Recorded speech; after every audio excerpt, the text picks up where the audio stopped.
Good morning viewers, आप सब कैसे हैं? मैं बहुत अच्छा हूँ और होप करता हूँ आप भी बहुत अच्छे होंगे। हाजिर हूँ मैं अपने डॉग्स के साथ में और नए ब्लॉग के साथ में। आज हम डिस्कस करेंगे फीमेल के अंदर होने वाली ब्लीडिंग।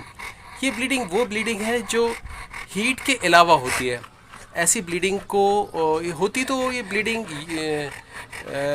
मतलब एक्सीडेंट वाली ब्लीडिंग की हम बात नहीं कर रहे हैं। हम ब्लीडिंग तो होती ही उसके पॉइंट से ही है, लेकिन ये हीट की ब्लीडिंग नहीं होती। ये किसी और वजह से ब्लीडिंग होती है। इसकी वजह से फीमेल के अंदर क्या प्रॉब्लम हो सकती है, उसका क्या होम्योपैथिक ट्रीटमेंट्स होते हैं, क्या सिम्टम्स होते हैं, उसके बारे में डिस्कस करेंगे। ह्यूमिडिटी ज़्यादा होने की वजह से डॉग्स ज़्यादा गर्मी मार रहे हैं, जबकि धूप इतनी नहीं है, टेम्परेचर भी कम है। मॉर्निंग के अभी मुश्किल से 7 साढ़े 7 बजे हैं और डॉग ना ऐसे फील कर रहे हैं जैसे कि टेम्परेचर 40 के करीब हो, जबकि टेम्परेचर 32 33 ही है। ह्यूमिडिटी ज़्यादा होने की वजह से इन लोगों को ज़्यादा गर्मी लग रही है। इस टाइम हवा भी चल रही है फिर भी। तो आइए डिस्कस करते हैं हेल्थ इशू के बारे में। अगर प्रेगनेंसी के अर्ली स्टेजेस में एबॉर्शन होने के चांस हो और ब्लीडिंग स्टार्ट हो जाए तो जो 2 मेडिसिन हैं, जो पहली मैं मेडिसिन आपको हमेशा बताता हूँ एकोनाइट, हमेशा याद रखिए, और दूसरी जो मेडिसिन है क्रियोसोट। अर्ली प्रेगनेंसी में अगर ब्लीडिंग की शिकायत हो रही है तो इसके अंदर क्रियोसोट बहुत अच्छा काम करती है। साथ में आपको एकोनाइट देनी चाहिए पहले दिन। देखिए, अगर ब्लड रेड ना हो कि ब्लैकिश हो और पतला हो और लगातार बह रहा हो, ऐसे कंडीशन में हमें सिकेल देनी चाहिए।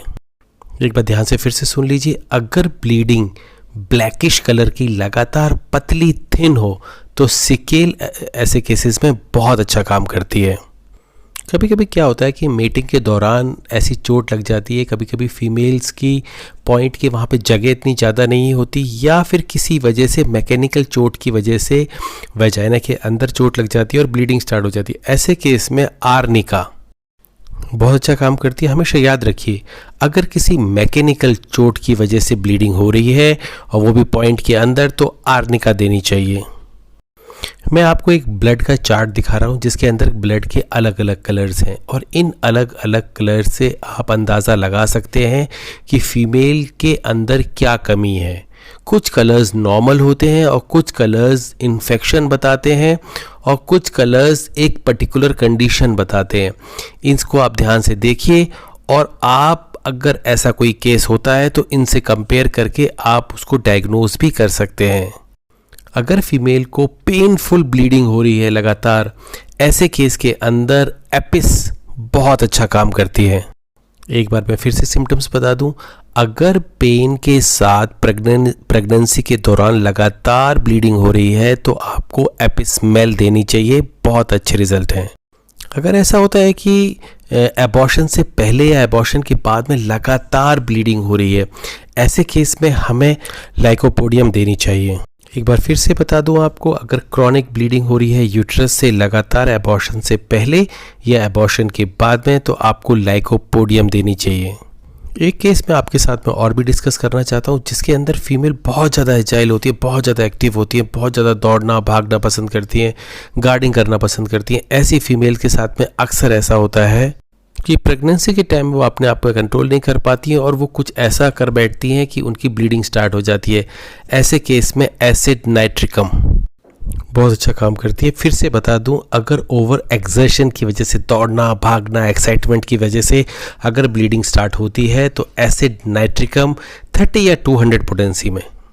एक और कंडीशन है जिसके अंदर ब्लीडिंग के साथ साथ में चक्कर आना और उल्टियाँ भी शुरू हो जाती हैं।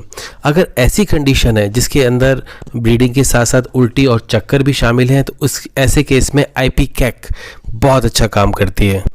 एक बार मैं फिर से रिपीट कर दूं, अगर ब्लीडिंग के साथ में चक्कर और उल्टियाँ भी हैं तो ऐसे केस में हमें आइपीकैक देनी चाहिए, बहुत अच्छे रिजल्ट हैं। अगर ब्लीडिंग किसी ग्रोथ की वजह से है, क्योंकि क्या होता है कभी कभी फीमेल के पॉइंट्स के अंदर आपको ग्रोथ दिख जाएगी। ये ग्रोथ कई वजह से हो सकती है, ट्यूमर हो सकता है, और एक जो सबसे जो कॉमन है वो है टीवीटी। ये एक डॉग से दूसरे फीमेल और फीमेल से डॉग को फैलने वाली बीमारी की वजह से होता है। तो आप हमेशा ध्यान रखिए, अगर ऐसे केस होता है तो इसके अंदर आयोडम बहुत अच्छा काम करती है। एक बार मैं फिर से आपको क्लियरली बता दूं कि अगर ब्लीडिंग के साथ में आपको ऐसा लगता है कि कोई ग्रोथ भी है पॉइंट के अंदर तो आपको आयोडम देनी चाहिए। एक मेडिसिन जिस पर मुझे सबसे ज़्यादा भरोसा है और ब्लीडिंग के केस में और फीमेल के अंदर होने वाली ज़्यादातर केसेस में काम आती है वो है सीपिया। ये मेडिसिन आप दे सकते हैं जनरल कंडीशन में भी। ट्रीटमेंट के अलावा भी मैं कुछ चीज़ें आपको बताना चाहता हूं जो प्रेगनेंसी में उतनी ही ज़रूरी है जितनी मेडिसिन्स। देखिए, आप एक हमेशा ध्यान रखिए कि जब भी आप फीमेल की को कंफर्म लगे कि आपको जैसे फीमेल आपकी प्रेग्नेंट है, तो ऐसे केसेस में आपको फीमेल को थोड़ा सा आइसोलेटेड रखना चाहिए। आप उसको वैसे ही ट्रीट मत कीजिए जैसे जनरल फीमेल को ट्रीट करते हैं। इसका मतलब फीमेल को आप किसी दूसरी फीमेल के साथ में किसी केज में बंद मत कीजिए। नॉर्मली क्या होता है कि other than heat period females एक साथ भी रहते हैं और काफ़ी अच्छे फ्रेंड्स की तरह रहते हैं, लेकिन क्या होता है कि जैसे ही फीमेल प्रेग्नेंट होती है, जैसे ही उसकी मीटिंग होती है, तो फीमेल के अंदर जो हार्मोनल चेंजेस आते हैं, इसकी वजह से फीमेल थोड़ी चिड़चिड़ी हो जाती है।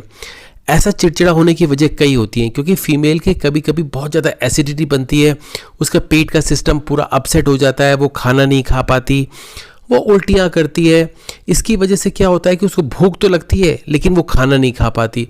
तो जो चीज़ें पहले बहुत नॉर्मल थी, अब जाके ये बड़ी कॉम्प्लिकेटेड हो जाती हैं। फीमेल चिढ़ने लगती है, आसपास के माहौल के अंदर वो अपने आप को एडजस्ट नहीं कर पाती, थोड़ा लोनली रहना पसंद करती है। कभी कभी क्या होता है कि वो बहुत ज़्यादा एक्सप्रेसिव हो जाती है, अपने आप को बताने लगती है कि मुझे परेशानी हो रही है। तो ऐसे केसेस में आपको क्या करना चाहिए कि फ़ीमेल को आपको पीछे थोड़ा सा अलग सी जगह पे रखना चाहिए, ना कि आप उसको बिल्कुल रेगुलर तरीके से देखें। और दूसरी चीज़ का हमेशा ध्यान रखिए कि प्रेग्नेंट होने के बाद में बहुत सारी फीमेल बहुत ज़्यादा एग्रेसिव हो जाती है, तो वो क्या करती हैं, लगातार दौड़ती हैं, भौंकती रहती हैं, एक दूसरे को चिल्लाती रहती हैं। ये ओवर एग्जर्शन नहीं होना चाहिए। अगर ओवर एग्जर्शन हुआ तो फीमेल के हीट में ब्लीडिंग होने के चांसेस बहुत ज़्यादा हो जाते हैं। हीट पे तो फीमेल नॉर्मल ब्लीडिंग करती है, लेकिन अगर ओवर एक्साइटेड की वजह से ब्लीडिंग होती है तो ये बहुत ज़्यादा खतरनाक होता है प्रेगनेंसी के लिए। इसमें अबॉर्शन होने के पूरे चांसेस रहते हैं। तो कोशिश कीजिए फीमेल को एक काम जगह पे रखिए, क्वाइट जगह पे रखिए, ज़्यादा इंटरेक्शन नहीं होना चाहिए उसके साथ में, उसके ओवर एग्जर्शन ना हो, सीढ़ियाँ ना चढ़नी पड़े उसको, क्योंकि बहुत सारे लोग कहते हैं सर हम फीमेल जो है वो फ्रेश होने के लिए सीढ़ियाँ चढ़ कर जाती है। ऐसे केसेस में भी ओवर एग्जर्शन होने की वजह से, ज़्यादा वेट होने की वजह से फीमेल के अबॉर्शन का डर बना रहता है। ये छोटे छोटे प्रिकॉशन लेके आप अपनी फीमेल को एक हेल्दी लिटर पैदा करने में हेल्प कर सकते हैं, क्योंकि क्या होता है फीमेल को अपना पता नहीं होता एनवायरनमेंट के बारे में। आपको उसको रखना है, इस तरह से गाइड करना है ताकि उसकी प्रेगनेंसी तक वो आराम से रह सके। होप ये वीडियो आपको पसंद आया होगा। अगर आपको पसंद आए तो प्लीज़ इसे लाइक, शेयर, सब्सक्राइब जरूर कीजिए। आप हमारे नंबर पे हमें व्हाट्सएप भी कर सकते हैं। वक्त रहते हैं हम क्वेश्चंस का जवाब देने का पूरी कोशिश करते हैं। Thank you for watching. Have a good day.